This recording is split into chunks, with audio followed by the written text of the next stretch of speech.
Okay, so I said I was going to make a video on the Taiwanese situation there because there's quite a bit of movement last week as far as China doing actual drills there. Believe it or not, these were not just drills, they were actually what I call rehearsals for an actual invasion of Taiwan. So I take them seriously because I can actually see something in it, and usually I get alerted from because why are you doing a rehearsal? It's like the analogy would be if you are rehearsing a script, you're basically about to do something on a film set, and so that's what the rehearsal is for, which is according to a script. So here's the same thing with China doing drills in they're doing it in and around Taiwan, believe it or not. They have aircraft carriers and whole lot of planes flying around. They're actually doing what they call rehearsal drills. So anyways, I said I was gonna do a video on Taiwan, that way most people can understand if there's something going on. So I am at this point not trying to alarm everyone, but we could have a second war break out here, if not by the end of this year, possibly early part of next year or middle of next year. So anyways, that's my assessment, but it could all change. So it's not, there is no 100% on anything in life, of course, and naturally when we're looking at the Taiwan situation there. Anyway, so let me give you a little bit of history on Taiwan and why it's also a Republic of China. And then you have mainland China, which is People's Republic of China. So people always ask, are there two Chinas there? So the answer to that is in the history of the mainland itself. So in 1912, the Qing dynasty that ruled for almost 2,000 years basically fell apart, and the imperial rule ended after 2,000 years. So this was 1912. And what gave birth to, at that time, was the Republic of China. ROC is, I refer to it as ROC. So within the ROC, there was differences of ideology at that time, and naturally the Communist Party there also was given birth right at that time, because people were searching for ideologies, and how to govern. And the Communist Party basically took root there at that point, right around that time, when Republic of China came into existence. So as they got into, fast forward a little bit, 1927 is when the armed rebellion happened. Basically, it was the communists rebelling against the Republic of China, the government that was trying to take hold of that at that point. So the Republic of China was fighting internally with the Communist Party, and in 1927, basically there was a mass. It was a mass killing of the Communist party members. And right at that point is when the actual civil war began in 1927, right around that time, because of that mass killing of a lot of communist people. So civil war began, and as we progress in time at that point, by the time Second World War was ending, 1945, the PRC was People's Republic of China was taking hold, and which was led by the communist members or the Communist Party, basically overthrew the Republic of China, ROC, which was based out of Nanjing, China, and those members of Republic of China fled to what you call the present-day Taiwan. So this is how the early days of Taiwan were like. They were basically, it was the ROC members that came, the leaders that came, they basically had a single dictatorship at that time in 1949, and they formed their own government, which eventually led to a multi-party democratic government in time. So, but going back to mainland China, mainland China was basically People's Republic of China, PRC, which is currently PRC. So PRC, People's Republic of China, and then the ROC, which is the current Taiwanese government. And naturally, people, when they look at that, we always call it Taiwan. We don't call it ROC or Republic of China, even though that's the way it was recognized for many, many years. And even the UN recognized them as that. But eventually, as Taiwan became more democratic, multi-party democratic, naturally it got recognition from the West and United States and some of the other European the members there. So the whole point of this contention right now is basically after, and when you look at what happened with Hong Kong was basically ruled or had a lease, basically that was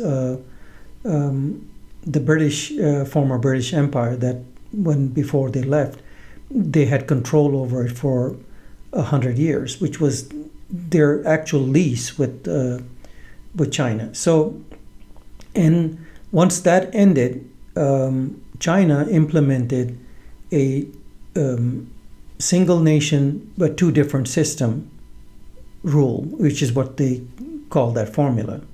They called it one nation, two separate systems, so they could bring Hong Kong back into the PRC, People's Republic of China.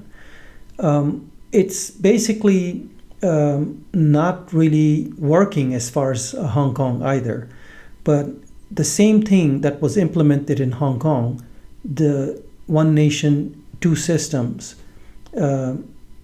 China, mainland China, tried to offer the same formula for Taiwan to actually give a reason for reunification. So, and most recently, of course, we know that the current government basically rejected that and said that no, we are not for reunification. China wanted a peaceful reunification because it considered Taiwan part of China. And before the Dutch were ruling in Taiwan, the Dutch were there for a while, there in the 1800s. And before they ruled, it was basically a part of China. So the former, the late Chinese Qing dynasty. So when you look at the present day Taiwan, the present day Taiwan is basically struggling for autonomy and is looking to be independent. It hasn't quite clearly stated that because China, in a nice way, threatened the Taiwanese that if you declare independence, it's basically war at that point, and that there will be no peaceful negotiations for reunification. So the way China looks at Taiwan is very simple. This is a former part of China, and it's going to be part of China in the future. There is no question about it, and Xi Jinping made that very clear in several speeches that he has made with regards to Taiwan. Taiwanese government, of course, is trying to gain its independence because it has a government there. As I said, it's a democratic government. It is not communist, it's democratic. Those who came and fled in 1949 formed a dictatorship, but eventually it became democratic, is how their the whole history goes. So the present day government is basically democratic, looking for its independence. It's looking to join the World Health Organization, which China is trying to block. And it is absolutely not going to allow Taiwan from becoming independent in any way. So anytime Taiwan even mentions as much as independence or even hints towards it, China jumps on it and clearly lets them know that this is not going to happen because Taiwan belongs to China, mainland China, and it's going back to China through a peaceful reunification or through a declaration of war. So in the last few years, in the last few decades, Taiwan has moved more towards autonomy and independence than towards the mainland China. And that is basically what this whole situation is with the around Taiwan right now, with the drills being done by and these are not just drills, they're actual, as I said earlier, that they are actual rehearsals for invasion, which is in my book it's real. It's not Beijing wouldn't waste its time trying to do drills, rehearsals for actual invasion if it didn't have intentions to invade. Anyone that analyzes this could ascertain that just from looking at it. Like, okay, why are you doing drills, actual rehearsals of invasion if you don't intend to invade Taiwan? Now, this was very recent with regards to Ukraine. You saw Russia was doing drills in Belarus, and everyone said, oh, they're just doing drills. But then the United States and the intel here clearly said, this is a basic invasion in the making. Those are not just drills, they are actual rehearsals. So it's the same thing with Taiwan. Last week, today is May 9th, last week there was, not exactly, we don't know when China was doing this, but it was last week.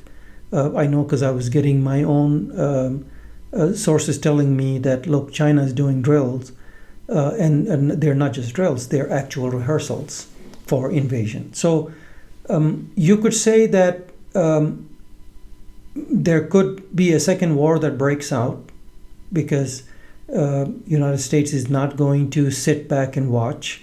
We have been supplying Taiwan with arms since 2007, several $billion in arms. So we're not going to sit back and and just watch it. Japan is pretty alarmed because it's very close to Japan, and Japan is basically looking.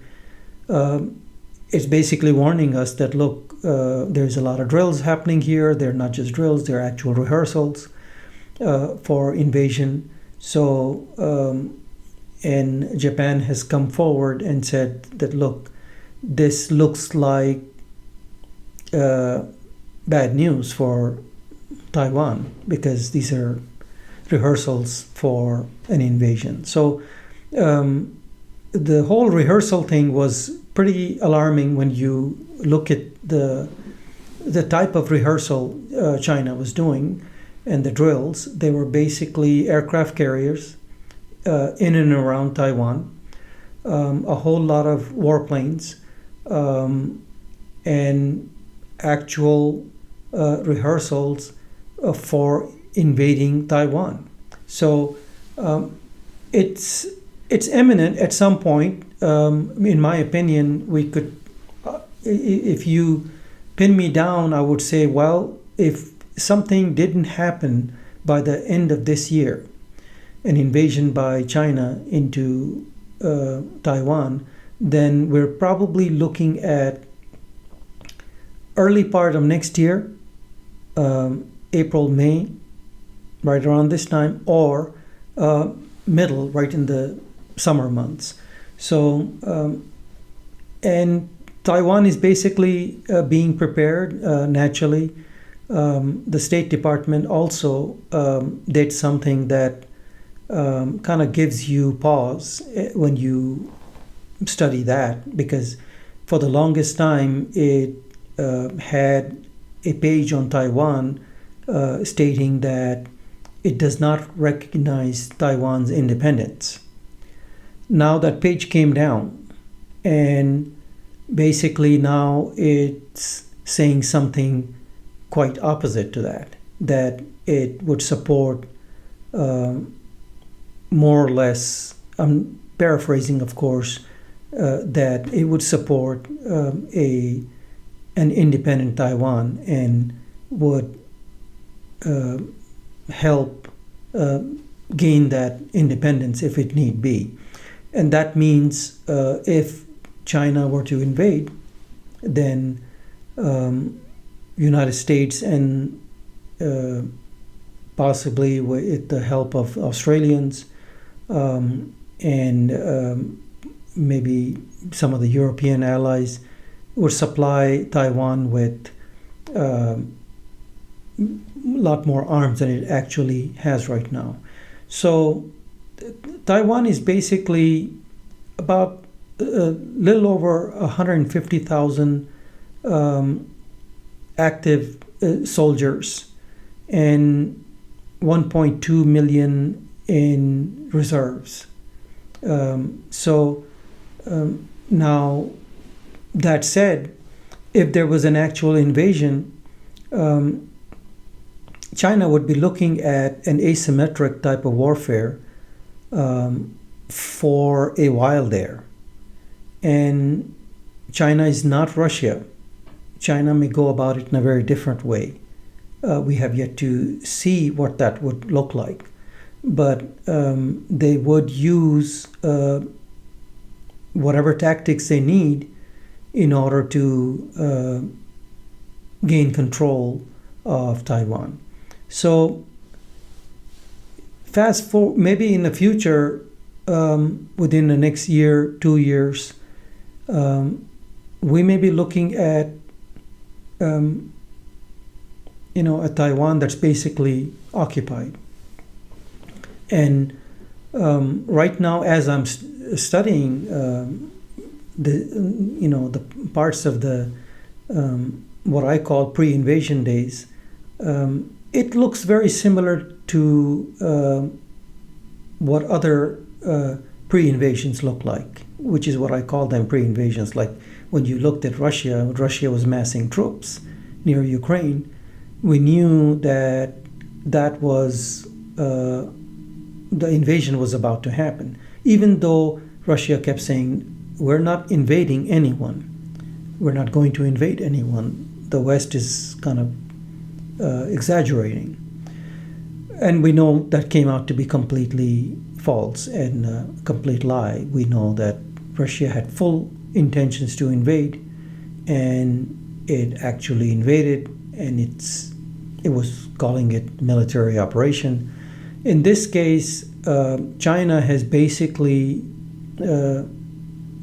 given an ultimatum to Taiwan that if you declare in any indirect way or direct way that you are looking to be independent, it's basically war at that point. So, and we know Taiwan is not going to back down because we are helping Taiwan for the last few years. Since 2007, we have given them quite a bit of arms.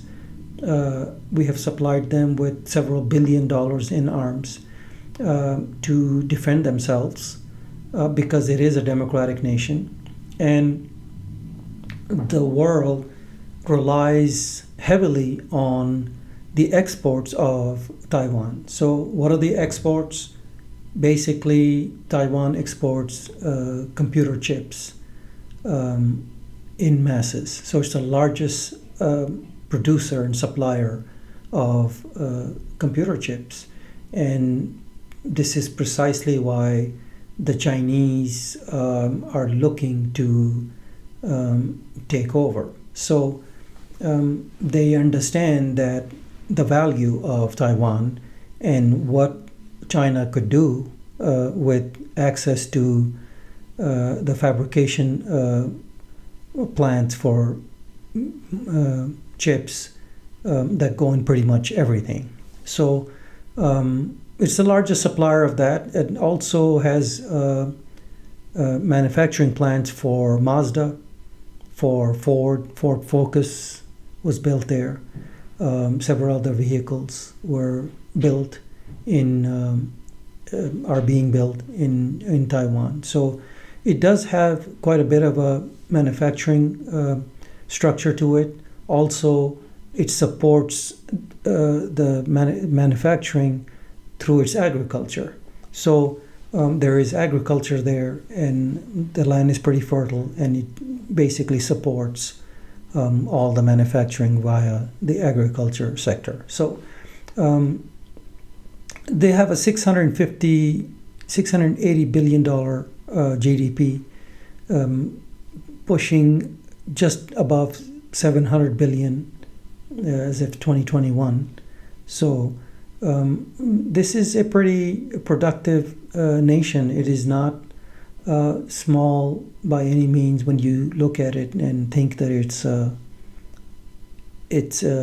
an island, but about 100 miles off the coast of China. But it is significant in what it produces. It produces quite a bit of chips for and supplies the entire world.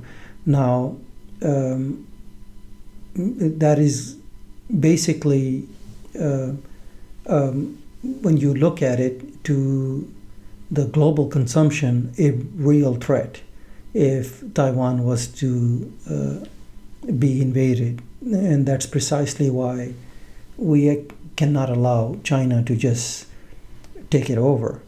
But and when we're studying what happens with their manufacturing, it may come to an abrupt end. I'm sure United States and the European nations are, have been predicting this. So there are contingency plans, I'm sure. Intel is building a pretty large plant in the Midwest. It's supposed to be a gigafactory for computer chips. So I'm thinking that what Intel is doing is directly related to, or in my analysis, directly related to the invasion of Taiwan by China. So